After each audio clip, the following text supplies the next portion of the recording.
Firstly, Yannis, thanks for joining us on SCOTONOMICS. It's going to be a really good opportunity for us to discuss your paper that you wrote back in July, looking at the role of the central bank in supporting Europe's response to the climate crisis. Thanks for joining us. Thanks for having me. It's a great pleasure to be here. A nice way for us to open this discussion is, could you start by giving our audience a quick summary of the role of the European Central Bank and how it fits into this kind of institutional framework of the Euro area, and then we'll get into a little bit more detail. So the European Central Bank is the central bank of the Eurozone. So it means that it is the currency issuer for the Eurozone countries. It has this ability to create money and to provide this money to the economy through commercial banks.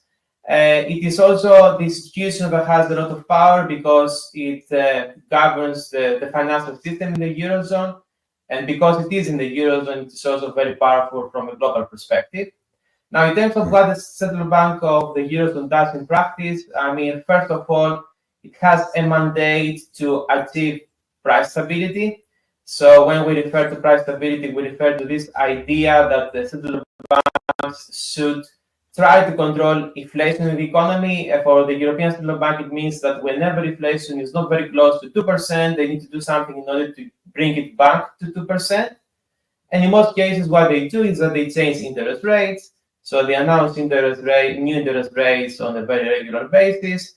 And based on this tool, and by also managing what they call inflation expectations, they try to control inflation in the economy. Let me say that there is a lot of debate on whether the ECB can actually do that successfully, but we'll get back to this later.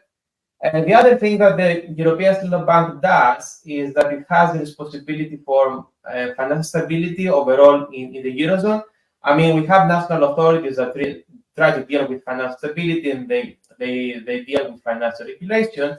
But the European Central Bank has a kind of a broader role to check financial regulations in different countries, to guide financial regulation. And we have what we call macroprudential approach nowadays in central banking, which means that the central banks have this macro way of supervising the financial system. Again, there's a lot of debate on whether the ECB does this properly, on whether they have the right conceptual ideas in order to do that, but this is part of the role of the ECB. Now, what is also important is that the ECB, as part of what we call its secondary mandate, has to support the government policies of the Eurozone countries. And this is very important also in the context of the climate crisis, because as we might have the chance to discuss later, if we have governments that have as a target to achieve net zero, let's say 2050 or so, and then we have that the ECB does not do something in order to support this target, then there might be a problem with respect to this secondary mandate. And over the last few years, the ECB has recognized that. And this is why they have done some work on climate, because they have recognized that as part of their secondary mandate, they need to look into climate. They cannot ignore climate as they did in the past. So this is a broader role of the ECB.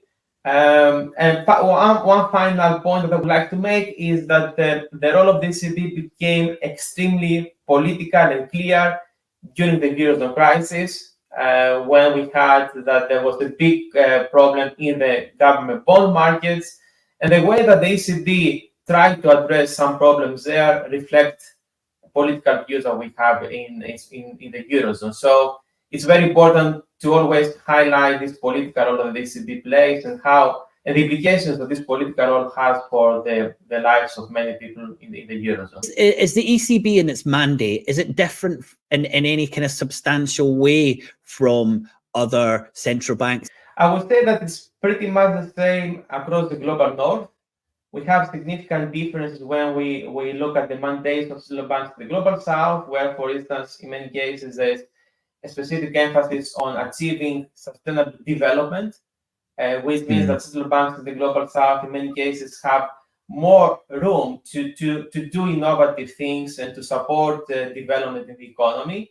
So this is one difference compared to the global north. When we look at the global north, perhaps one difference is that the ECB focuses basically exclusively on price stability, while, for instance, the Fed has also a target about interest rates and employment. So they need to support full employment. We don't have that in the case of the ECB. But I would say that across the global north, and right now also quite a lot in countries in the global south, that try to copy this model of central banking, inflation targeting is considered to be the most important thing that central banks have to do.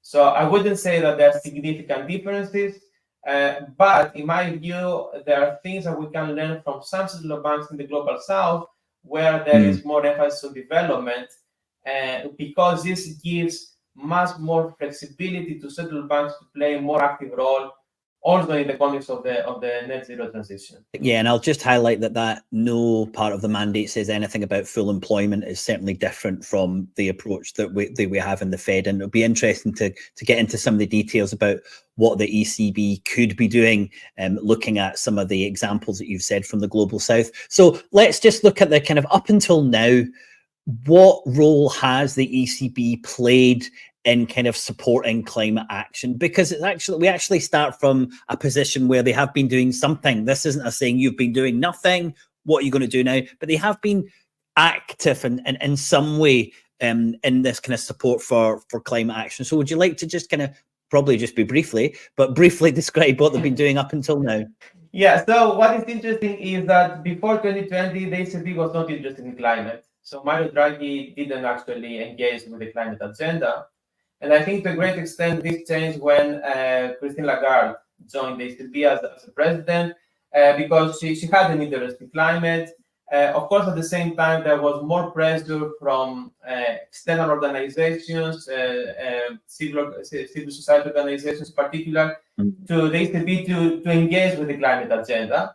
It was also a period, I mean, around 2020, when the Network for Greening the Financial System became more popular and increased its members. So this is a network of central banks around the world that focus on climate. I mean, they do some work on climate.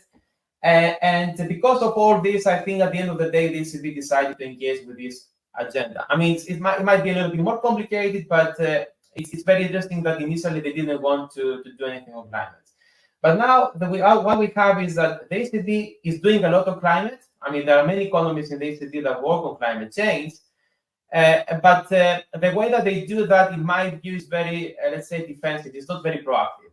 So their emphasis has been on running some climate stress tests. What are these? These are exercises that central banks run in order to understand how vulnerable the financial systems are to climate risks. So, for instance, central banks want to understand what is going to happen if we have a big climate-related event, which might lead to some debt default because people cannot pay debt or companies cannot give their money back to banks. So they want to understand what might happen if we have something like this. So they try to analyze some of the implications of climate change for the financial system. They also have incorporated climate into their macro models, not very explicitly so far. I mean, we are still very far from having, for instance, models that take into account how climate affects inflation, but they are trying to do that. So they are very happy to do things about analyzing the problem, but I would argue that they haven't done enough in order to help us address the problem. One significant exception was the corporate quantitative easing program of the ECB. So 2 years ago or so, they decided to incorporate some climate criteria into their corporate bond purchases. So first of all, what is a corporate key program? It's a program that was introduced many years ago by the ECB, also by many other central banks around the world, in order to buy bonds from the corporate sector. So there's a corporate bond market. This is where big companies go and issue some bonds, and they get money from financial markets in order, let's say, to finance some investments or some of the other activities. Now, what ECB did was to buy a lot of bonds. We are talking about a very big program in terms of its size, and because of that, the cost of borrowing for some big companies went down. So by having the ECB being one of the buyers of your bonds, you get very low interest rates. And of course, this is good because it means that you have less cost whenever you want to spend money. So what the ECB did was to say that when they buy bonds, they want to take into account the climate performance of companies. And this was quite innovative in the sense that it's the first time that they introduced criteria that depart from the very standard financial criteria they use, like, for instance, the ratings of rating agencies, or criteria about the types of coupons and all this financial stuff. I mean, they departed from that, and they said, we want to evaluate the climate performance of companies. And they use some data about emissions. Now, my view is that they could have done much more, because first, they focused only on some specific emissions data, but they didn't take into account that there are many fossil fuel companies that perhaps improve a little bit their emissions profile, but they are still fossil fuel companies. So when we wrote the report in order to analyze the program, we highlighted that there was space for the ECB to exclude some fossil fuel companies, or to start selling bonds of fossil fuel companies in order to have a much more important intervention in the market. So this is one thing that they didn't do. Another thing that they did was that they decided to restrict very much the applicability of this climate criteria. So they focused only on a very small proportion of the whole portfolio, their investments. So these are the bonds that they had to buy in order to keep the size of the portfolio at a specific level. So only very small proportion of the so there was no looking back to see what bonds they bought already and doing anything about then. It was just simply So which I think is a big problem, because you really don't change the structure of the market. It was a kind of summary, and you said, I think you said that so far they've been tinkering around the edges, and I like to use the phrase flicking a pea at a charging rhino.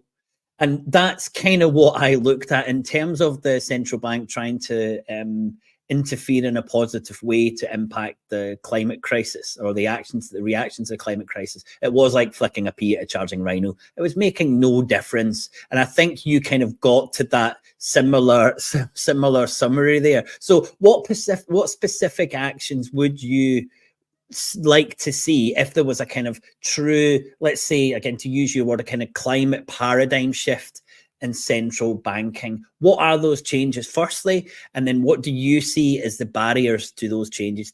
So two very specific but related questions there. So I think first we need to see the ECB accepting the new reality of climate change. And the new reality of climate change has, I would say, three specific aspects that are important for the ECB. So the first one is that the ECB should accept that they cannot control inflation. They can't have an impact on inflation, but it's very difficult to control inflation. There is a debate on whether they could do that in the past, but I think with the climate crisis, it's very clear that it will be very difficult for them to control inflation. Because of all these climate-related events that are going to affect the supply. Just to summarize for the audience, just to make sure that you're saying that they normally use interest rates to control inflation, and it's possible that didn't actually work. But considering the inflation that's likely come via the climate crisis, trying to use that lever is really, really unlikely to control the inflation limit that they've set themselves of that around about that 2%. Yeah, I mean, you have that there are big shocks to, let's say, to the food supply chain, and then which can also be outside your country, and then you just say we're going to increase interest rates to reduce consumer demand in the UK in order to control that. I mean, it can have an impact, but it will also have distributional effect, and which means that some people will have to pay more for their mortgages. Companies, SMEs might lose access to financing. So we also need to consider this. And of course, if they increase interest rates very, very much, they might have an impact on inflation, but this will not address the causes of inflation. So what I mean is that we have to accept that this is the reality, and then we have that there are some other tools that the government can use. I mean, Isabella Weber has talked so much about having caps on prices. We have some policies that have been used in the past. I mean, tax policies or product market competition policies that governments can use in order to help addressing the inflation problem. So what I'm saying is that the ECB has to accept that, we need fiscal monetary policy coordination on dealing with inflation. That's it. I mean, yeah. So that's the first one, that kind of inflation, and the other two. Yeah. So the second one is accepting the fact that what we discussed before, the ECB cannot be market neutral and shouldn't be market neutral. They need to focus on. They need to accept that they cannot be market neutral and focus on supporting climate neutrality. In practice, this means that they have to incorporate climate criteria into several tools. I'm not going to go into details, but these include, for instance, corporate asset purchases, refinancing operations. This refers to the way that they give money to commercial banks. They can incentivize commercial banks to support more climate-friendly activities. So they have to incorporate all these climate targets into their tools. And the third thing that is important is to change the way that they think about their own economy. There is a specific way of thinking about central banking among mainstream macroeconomies that is reflected in central banking quite a lot. And this is that overall, monetary and financial policies by central banks do not affect the economy in the long run. They can affect inflation, they can have some impacts in the short run, but they say that it's not our job to think about the long run. But the climate crisis is about the long run. And we know from Keynes that the long run is a result of short-run development. We cannot separate the short run from the long run. So if we have that the central banks accept that through their policies, change the structure of the economy, affect specific types of investment, they also have an impact on the long run. And in the context of the climate crisis, is very important.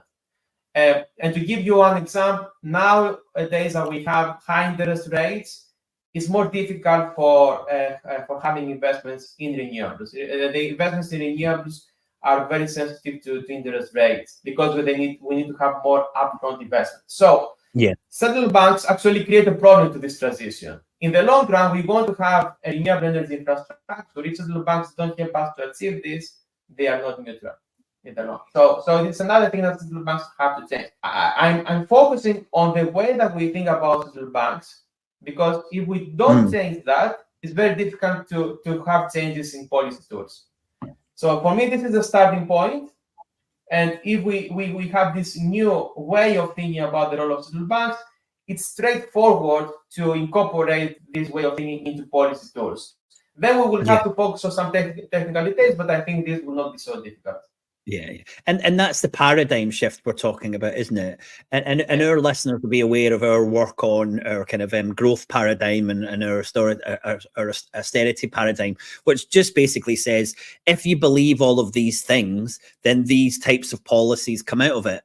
And I think this is a perfect application when we're looking at the ECB. If you follow all of those assumptions that, growth is good, leave it to the market, governments kind of need to get out of the way, you need to listen to economic advice above everyone else's, then if you follow those, then all these natural policies come out, don't they? Like, interest rates affect the economy. It's okay if savers earn more money than borrowers. That's fine. We're not worried about inequality. We're worried about efficiency. So it's that whole kind of like paradigm shift from where we are now to where we need to be. And then when you've done that, as you said, the policies become a bit more natural, don't they? Then you can kind of concentrate in a much easier way. So we're absolutely bang on the same page with the idea of a new paradigm. But looking at the three issues that you highlighted earlier, you're just basically saying, hey, central bank, get out of the way. You don't really have anywhere near the type of authority that you thought you did. You're actually pretty weak in terms of your impact of the economy. So we're just going to take all the power off you or expect you to do something else. I would imagine the ECB and the economists and the whole kind of framework wouldn't be particularly supportive of that. So that takes us to barriers to these ideas. Yannis, do you want to give us a bit of detail? I think there are ideological barriers and political economic barriers. In the case of the central banks, I think the ideological barriers are quite important. Why? Because most economists who work in central banks have a very way of thinking about the economy. So they very much believe that central banks should be politically neutral, market neutral. They should focus on inflation targeting. So telling these economies that you have to change your way of thinking about central banks is very difficult to lead to a positive outcome. Why? Because they have a specific education about economics. They stick to that. They believe very much in this. So I think this is extremely difficult to change. So if, for example, you talk to an economist from the Bundesbank saying that, it's not possible for the central banks to control inflation, I think they will react in a very negative way to that. And this is a case also, of course, for people who have power in the central banks, not only the economists that work there, it's also the whole system. And now, one way to change that is to have people in power, being, for instance, presidents or in the executive board of the ECB or the governing council who have different ideas. And I think this worked a little bit with climate. So some people who had very strong views about climate joined the ECB, and they had power, and this is why we saw some changes, I think. So this is one way to deal with that. And of course, another way is to work on how we train economists nowadays. I think economists have a very specific way of thinking about the macroeconomy. It goes back to Friedman to a great extent, and it has been very difficult to change this. The other type of barrier is about the political economy. For instance, if we are talking about having a program that incorporates climate criteria and excludes specific fossil fuel companies, of course, this will have a lot of resistance. Why? Because financial institutions right now get money by providing finance to fossil fuel companies. In the long run, someone could say that they would benefit if we change the whole model because the whole system will become more stable. But right now, they don't want to see a change. They want to continue getting money from that. And if you have that the central bank becomes too interventionist, this is how they think about that, and affects their profits and affects their opportunities in terms of getting profits, I think they of course they wouldn't like this. But what I also argue in the paper is that this might change gradually. Why? Because unfortunately the climate crisis is deepening. We are seeing the effects of all these climate-related events. And I think there will be more pressure on everyone, including the central bank, to be more decisive. But this will not happen easily. We need to change the way of thinking about the economy. And we also need to change the distribution of power. Because nowadays finance is too powerful, and private finance has also an impact on how central banks work, what tools they use, and so on. It's the kind of undemocratic nature of finance as well, which is a huge concern, and the fact that it's so powerful but it's not interested in efficacy, which I think is a key takeaway from this conversation so far, and it's certainly not interested in justice. Well, what do you say to people who would argue with you there and say actually markets will sort this out, and one of the ways that will do that by making sure we've got the correct price for carbon, and we're incentivizing and we're subsidizing the market can kind of, although subsidies tend to be government led, but the market can sort this out. What would you say to people? Where's the evidence that just won't work? The first thing that I would say is that there's no evidence that this has happened over the last 20, 25 years that we're talking about climate change. And I think even mainstream economists have said that, climate change is the big market failure, in the sense that markets didn't manage to deal with that. But the second thing is that at the end of the day, what is profitable and what is not is determined by government interventions. And what we have right now is that the financial sector wants, in principle, to support the climate economy. This is the narrative that they use. But that what they ask from governments to do is de-risking, right? They ask governments to help them to get more profits if they invest in climate, in any climate activity. And this means that without government intervention, they are not willing to do more in order to achieve profits and help the economy. They want to get enough intervention from the government in a way that suits them in order to do something that is good for climate. The de-risking narrative, isn't it, that supports all of this stuff?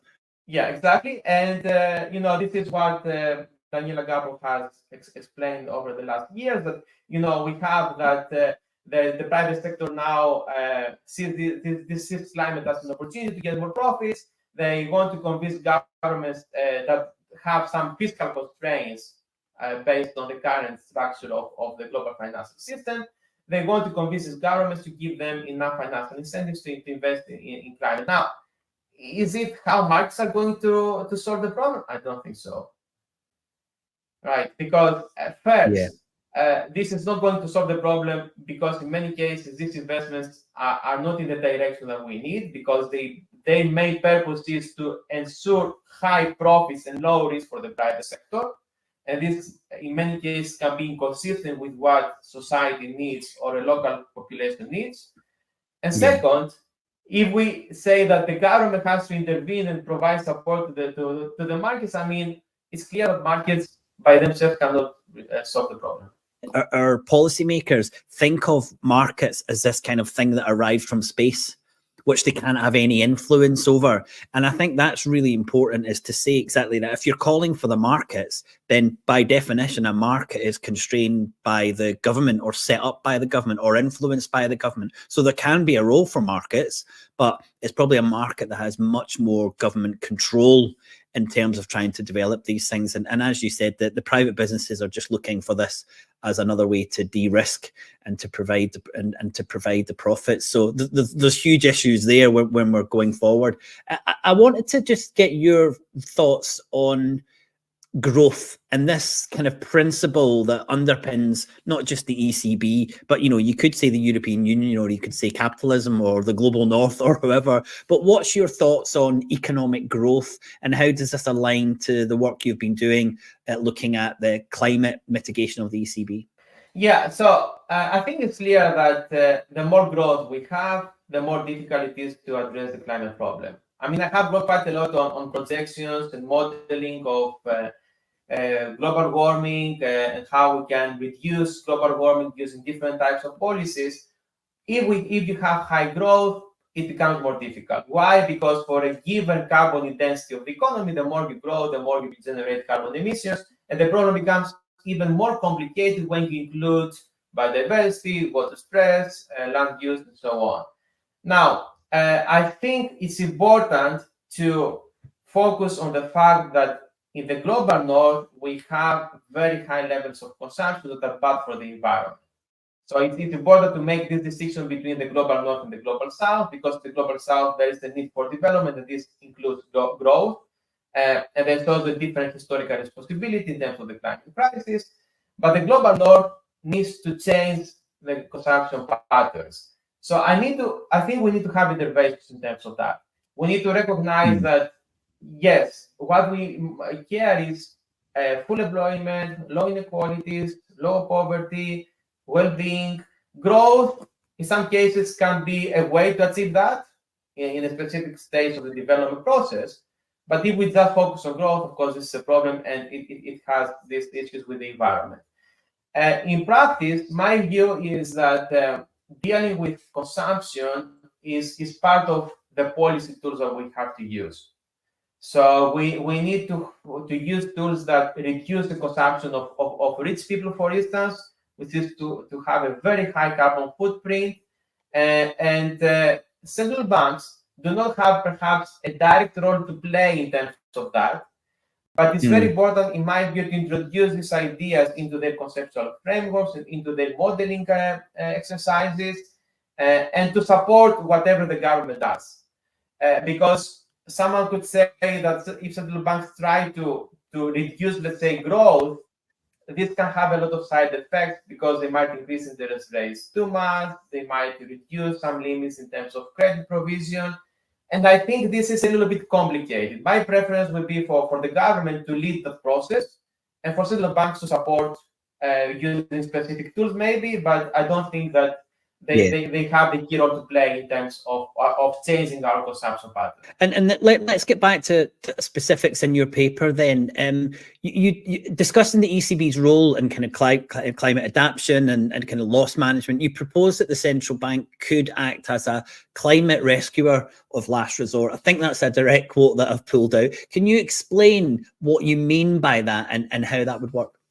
Yes, so this is a term that was first used, if I'm right, from a paper from BIS, the Green Swan, about climate change. I have used this in a more precise way in the paper. So my main concern is the following.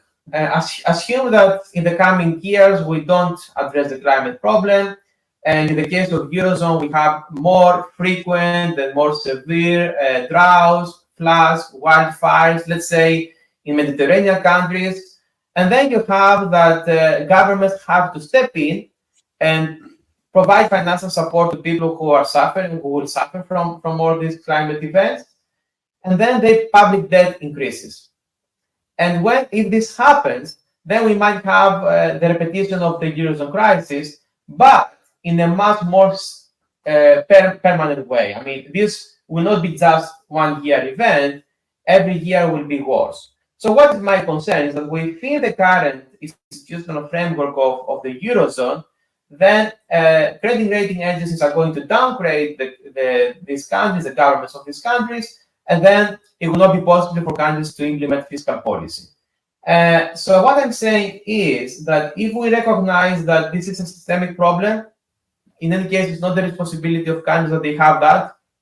Of course, they contribute to climate change, but in isolation, these countries have a very small contribution to the problem.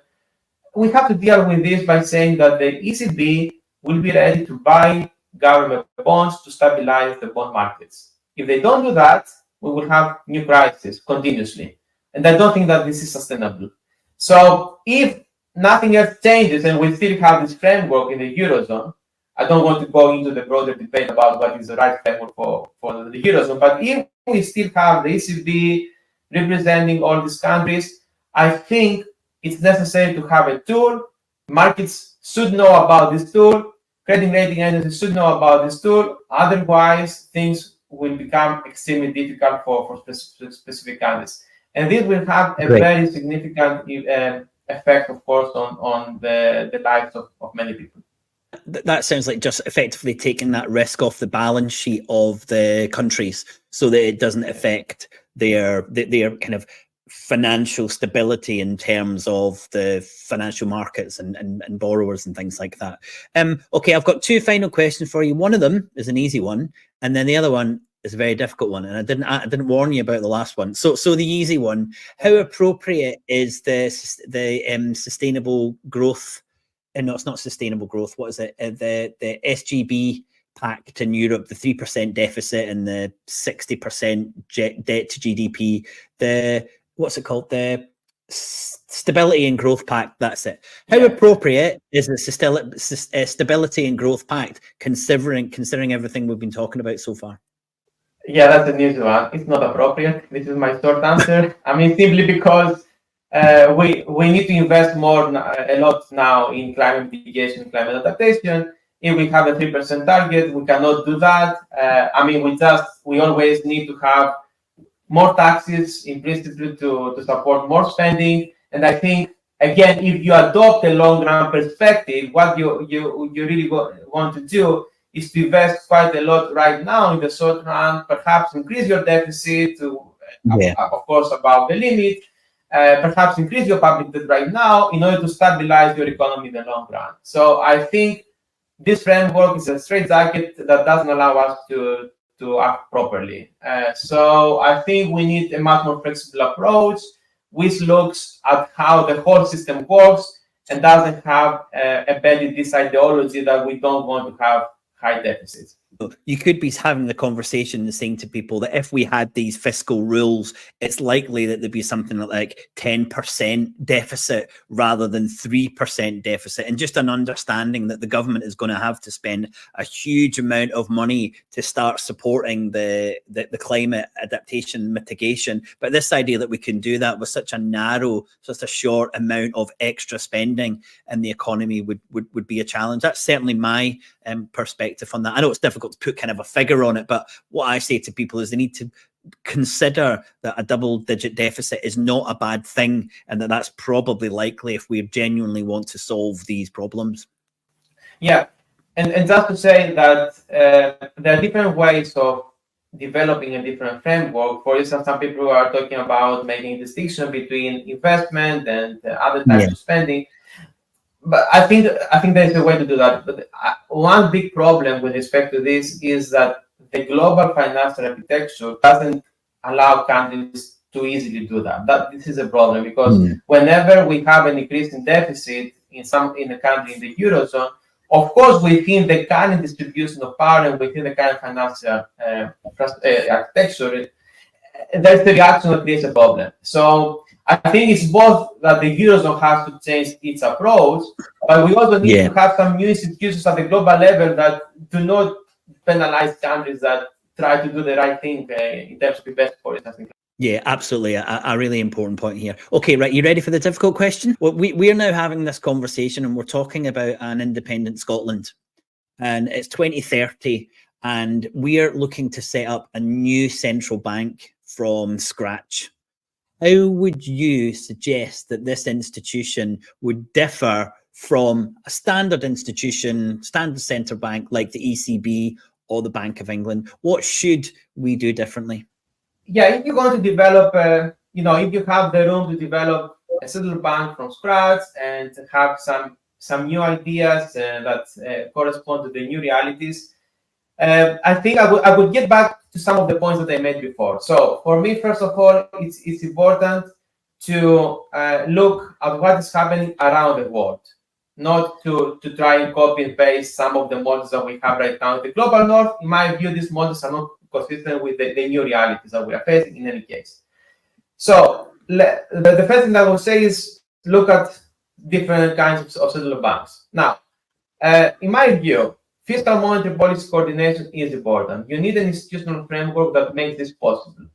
And so within this framework, there should be some clarity in terms of the targets of the central bank. What are the primary or secondary targets and connection with tools? But there should be some flexibility because fiscal and monetary policy coordination is challenging in practice and requires coordination. It's not like a simple model where you say inflation goes up, I just increase interest rates. So I think it's important to work on an institutional framework that makes this coordination effective.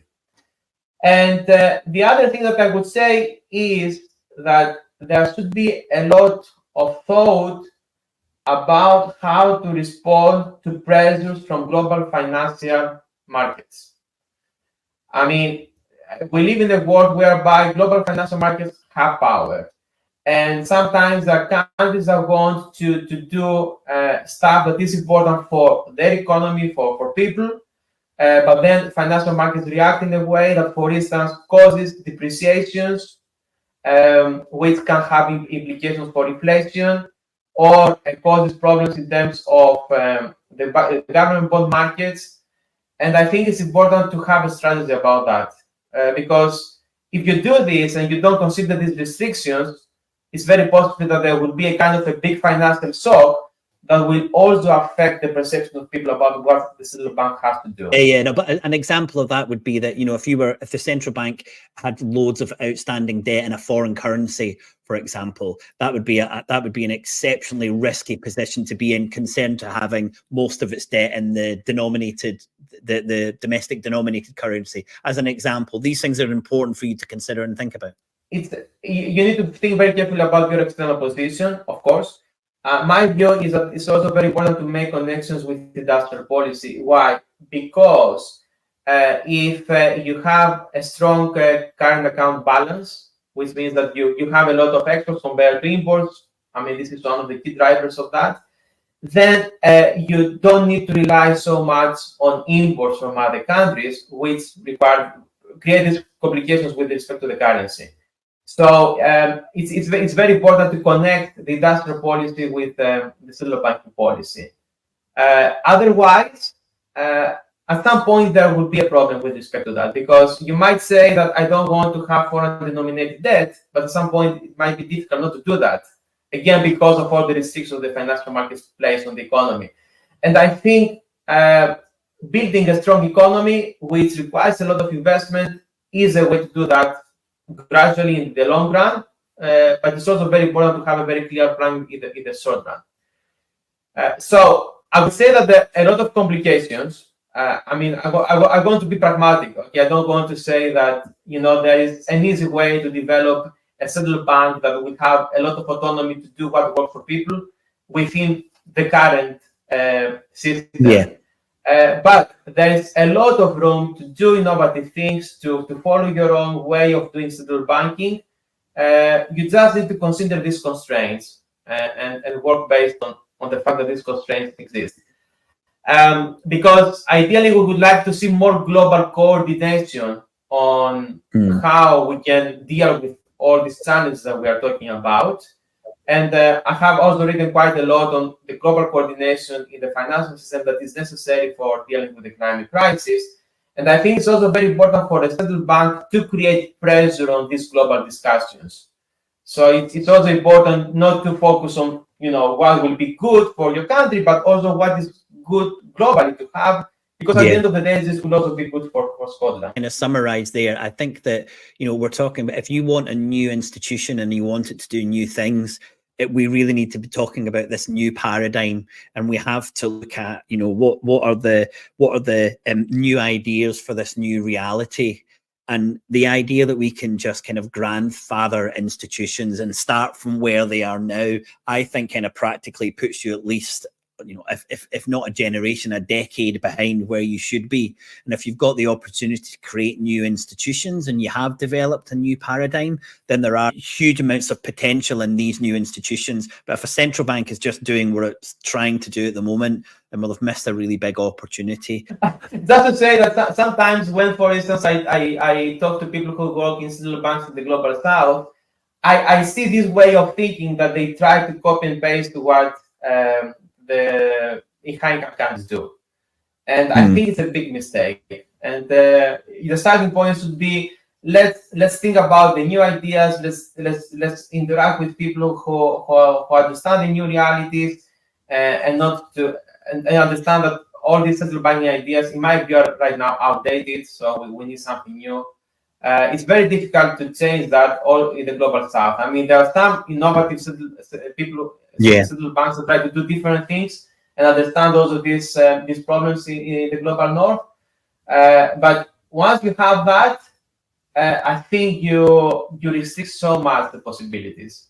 So I would say that this should be the starting point. And then that, in my view, it's very important also to work quite a lot on the technical details. Sometimes there are great ideas, but people don't spend enough time to think about technical details, different scenarios. And then a very good idea actually is unsuccessful because of that. So it requires a lot of preparation. It is very important to try to anticipate what might happen.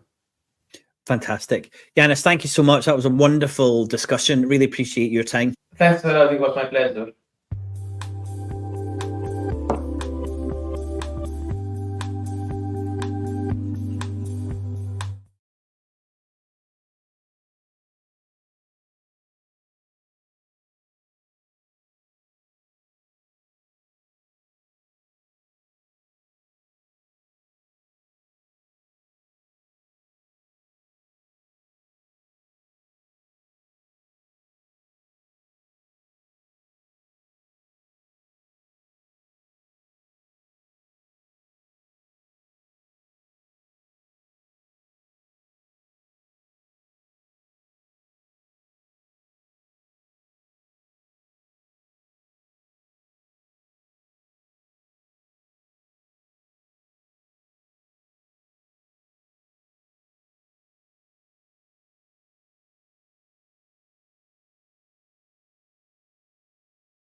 Hi, everyone. Thanks so much for comments and watching the show this evening.